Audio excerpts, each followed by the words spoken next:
Imagine this. After weeks or months of painful silence, your phone lights up. One message, one name. The person who once drained you suddenly wants access again. Before you respond, understand this. Their message isn't random. And the way you answer can change the entire dynamic forever. The ending of this will surprise you. If you've ever dealt with someone who disappears and returns like it's a game, stay with me, because understanding this moment could save you.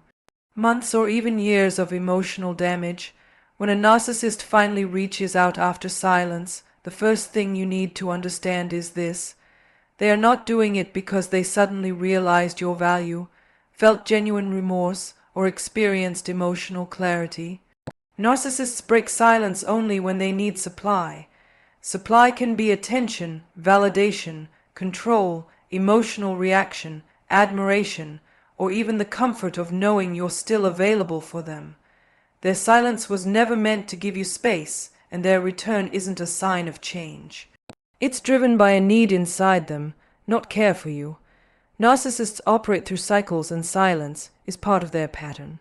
When something or someone else isn't giving them what they want, or when their life becomes dull, they look backward to the people they once drained, testing to see who still responds. This is why their message often feels sudden, oddly timed, or strangely out of place. It appears when you're finally healing, or when your focus shifts away from them. They sense that shift like radar. Narcissists don't reach out because they miss you. They reach out because they miss what you once gave them without question. What you must realize is that their return is transactional. They are checking to see if they can still get emotional energy from you. If you answer warmly, they get supply. If you answer angrily, they get supply. Even if you answer neutrally, they read it as an invitation to keep probing. Your emotions, your attention, and your presence have always been currency for them. Narcissists return the moment they fear that currency is slipping away. Their silence beforehand is also part of the same system. When they go quiet, it's usually because they're occupied with another source of supply, dealing with an issue they don't want you to know about, or using distance as a way to regain power. They return only when they feel it benefits them. Their timing is rarely accidental. They might reach out on a day that matters to you, during a moment when you're vulnerable, or when they sense something in your life is improving. They don't want to lose the psychological grip they once held. So when they break silence, it's a move based entirely on their needs, not your well-being. When a narcissist reaches out after silence, their message is almost never spontaneous. It is calculated, deliberate, and crafted to trigger a specific reaction in you. Their communication, whether it appears warm, apologetic, casual, or urgently emotional, is a strategy. They send it to measure your emotional temperature. They want to see if you're still easily influenced, if you still care, or if you've detached from them. Every word is chosen with an intention. If they message you with kindness, they're testing whether you're still open to them. If they reach out with a vague "hey" or "how have you been," they're testing whether you'll carry the emotional labor. If they open with something dramatic, like "I need to talk," or "something reminded me of you," they're testing whether you still prioritize them. Nothing is random. Narcissists study patterns, and your reactions were once their blueprint. The message itself is a tool in their psychological toolbox. For them, it's not about reconnecting. It's about gathering data. They want to know if the silence created panic or pain in you. They want to see if you respond quickly or slowly. They want to see if you still offer empathy, concern, or curiosity. Even your hesitation becomes information to them. If you answer too quickly, they know they still own a piece of your emotional space. If you respond with long explanations or justified feelings, they know they can still pull your strings. If you react with anger, they feel validated that you're still emotionally invested. Every reaction tells them who you are to them. Now, this is why their messages often have multiple layers. The surface feels innocent, but underneath it's designed to pull you back into familiar roles. They might mirror your past conversations, mimic tenderness, or reference old memories that once bonded you. These are not sentimental gestures. They are hooks. They are carefully placed triggers meant to revive your attachment or curiosity. Their silence breaks only when they need something: attention, reassurance, validation, or access. And the message they send is their first step in finding out whether you will offer it. They don't ask themselves how you feel. They ask what you can still give. Their outreach is a psychological move driven by self-interest, crafted with precision, and delivered with an agenda. When a narcissist reaches out after a long period of silence, the very first reaction you give becomes their data set. Narcissists observe emotional responses the way a scientist studies results in a lab. They look for patterns, vulnerabilities, and openings. Your first reply, whether it's one word, a paragraph, a delay, or total silence, tells them everything they need to know about how much influence they still have over you. They are not listening to the words themselves. They are reading the emotional temperature behind them. If you respond immediately, they interpret it as emotional availability. If you respond angrily, they interpret it as emotional investment. If you respond with sadness, they see an opening for manipulation. Even if your response is neutral but long, they see you as someone who still feels the need to explain or justify yourself. Every tone, every pause, every sentence becomes information. This is why they choose their timing so carefully. They know the power of the first message, and they know the power of the first reaction.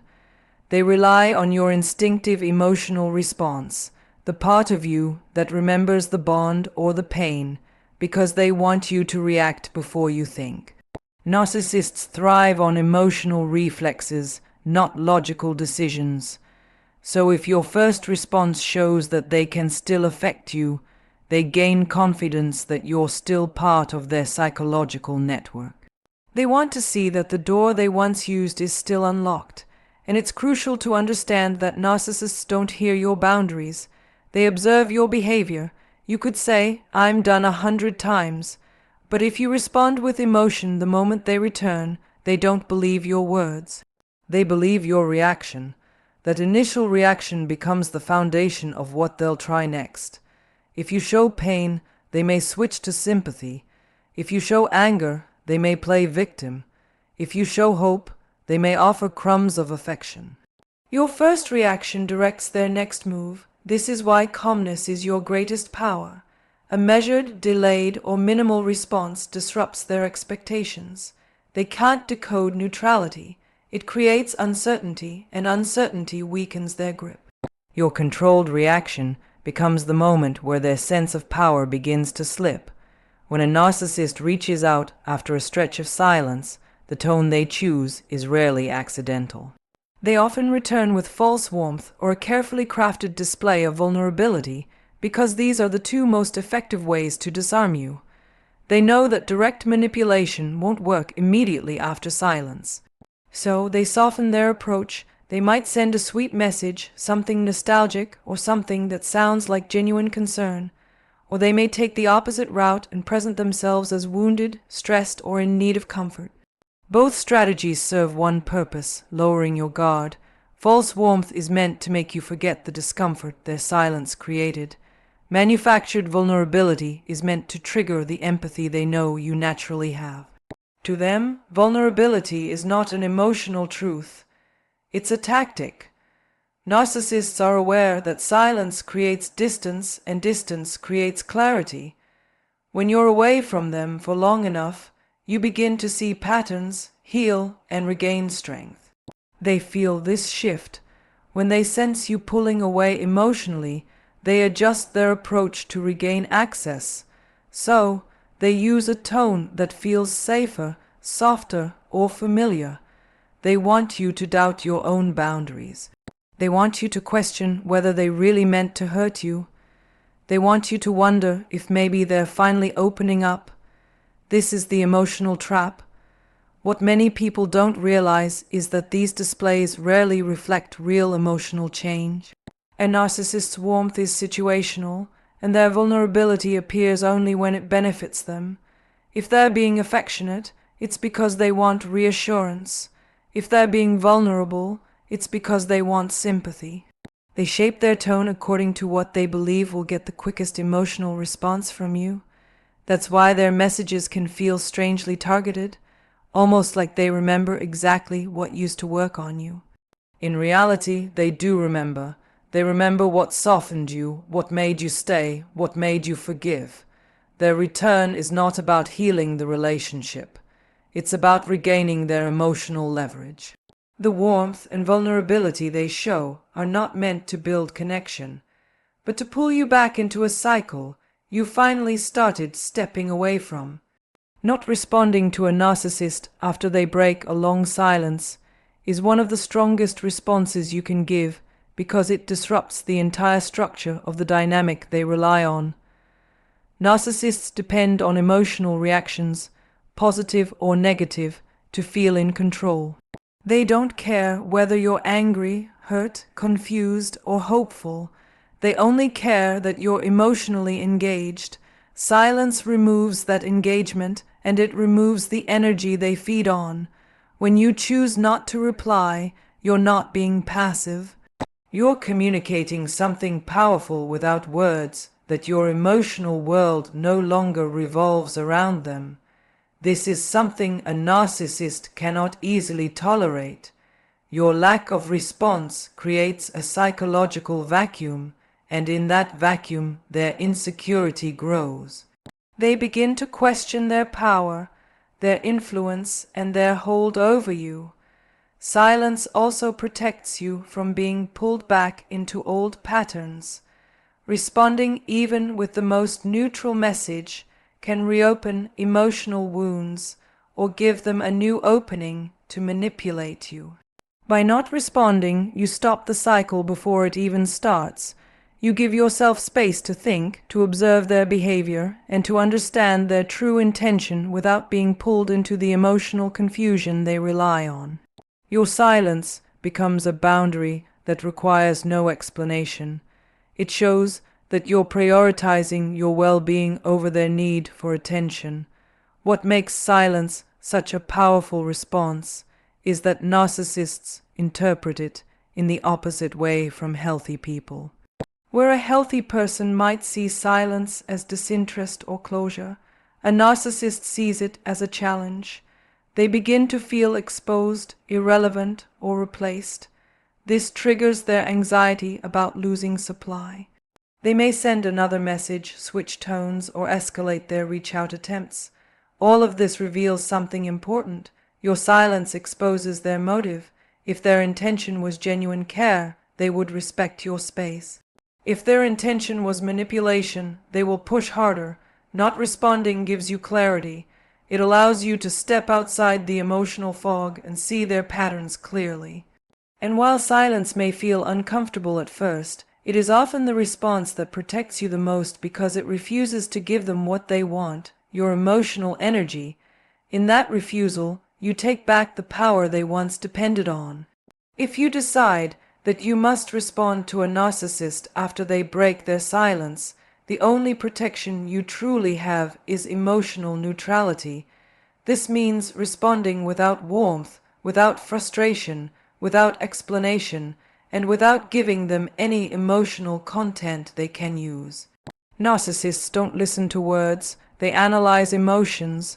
They study tone, urgency, vulnerability, and emotional hints hidden inside your message. When you respond neutrally, you give them nothing to work with. You don't feed their ego.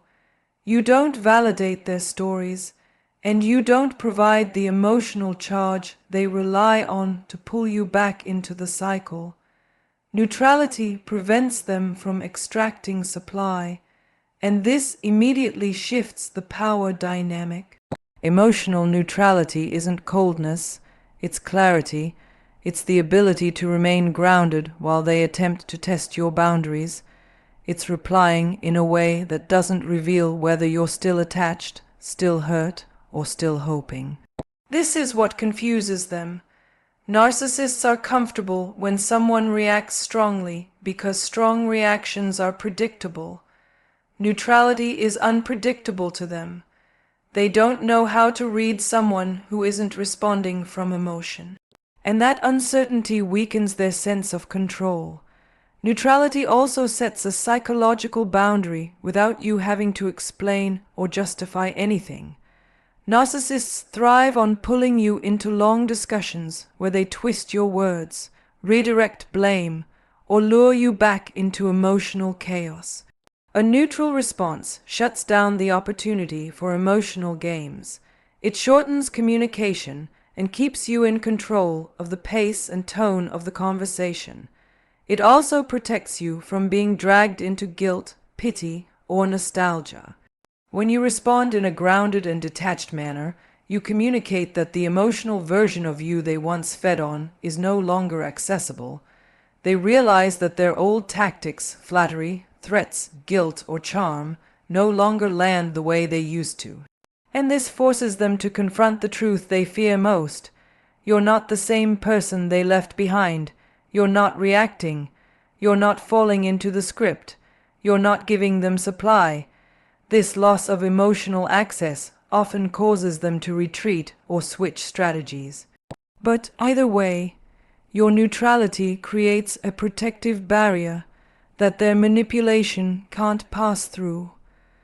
When a narcissist comes back after silence, their return is almost never about reconciliation.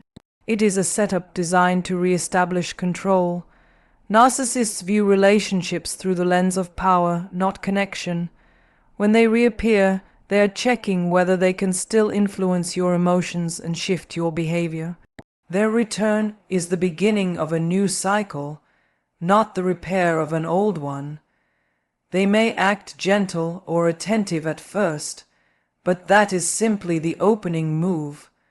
Once they feel you've softened, the familiar patterns begin creeping back in. The criticism, the dismissiveness, the blame-shifting, the gaslighting, it all returns because their core intention hasn't changed. They want access, not equality. They want compliance, not communication. When you respond even lightly, they begin testing boundaries. They may push deeper into emotional topics or subtly question your choices. They may pretend to be reflective, but it's temporary. They're assessing your weaknesses, trying to see what they can use. If they sense loneliness or confusion in your voice, they will lean into it. If they sense hope, they will feed it. If they sense guilt, they will exploit it. Their return is a calculated move, and the goal is always control. They want to restore the dynamic where your emotions orbit around theirs. They want to be the center again. What makes this phase dangerous is that it can feel like a fresh start, but it's actually a setup for more emotional disruption. Narcissists often return with the exact personality you fell for in the beginning. They act caring, attentive, or emotionally open. This is the hook. They use this early kindness to pull you back into the cycle. So the later withdrawal and manipulation hit harder. The pattern is predictable, but the emotional impact is strong because it plays on your memory of who you hoped they were. Their goal is not reconciliation. It is recontrol. Once they feel they have regained emotional influence over you, the warmth fades, they shift into criticism, demands, or emotional distance. The cycle restarts. And this is why their return should never be mistaken for genuine change, because the intention behind it is rooted in power, not connection. The most powerful truth when a narcissist reaches out after silence is that your growth, not your reply, determines the outcome. Narcissists are drawn to old dynamics, to emotional reflexes they once controlled. They return expecting that the patterns that once worked on you will still function, that your boundaries are still porous, and that your emotions are still readily available for them to manipulate. What they do not anticipate, and what often shocks them, is a version of you that has healed, strengthened, and developed clear boundaries. When you have grown, your response is no longer about reaction or compliance. It is about observation and self-protection. This shift changes the entire power dynamic. They can no longer predict your behavior because the person they once influenced is no longer present in the same way. Your emotional independence becomes a force they cannot easily counteract. Growth is visible to a narcissist in subtle ways. It shows in your calmness, your measured responses, or even your choice not to respond at all. They notice the absence of fear, longing, or guilt that they once triggered effortlessly. They notice that their attempts to manipulate, charm, or provoke no longer produce the intended effect. This is unsettling for them because their power is based on predictability, on knowing how you will react. When you step out of that predictable pattern, they lose their control and their usual strategies fail. Your growth transforms what they expect from a return into something they cannot navigate. Importantly, this growth-centered approach is about more than simply avoiding manipulation. It is about reclaiming your energy, restoring your emotional autonomy, and refusing to allow someone else to define your emotional landscape. By maintaining this stance, you remove the incentive for them to linger. They may attempt to engage, but their engagement becomes increasingly ineffective. The more you demonstrate that your life and emotions are intact without their input, the more their presence diminishes. Ultimately, the real shock is that when you have grown fully, the narcissist often disappears, not because you rejected them with aggression or confrontation, but because your growth alone removes the leverage they seek. Your boundaries, self-respect, and emotional independence create a space where their influence cannot survive. And that is the most profound and lasting response of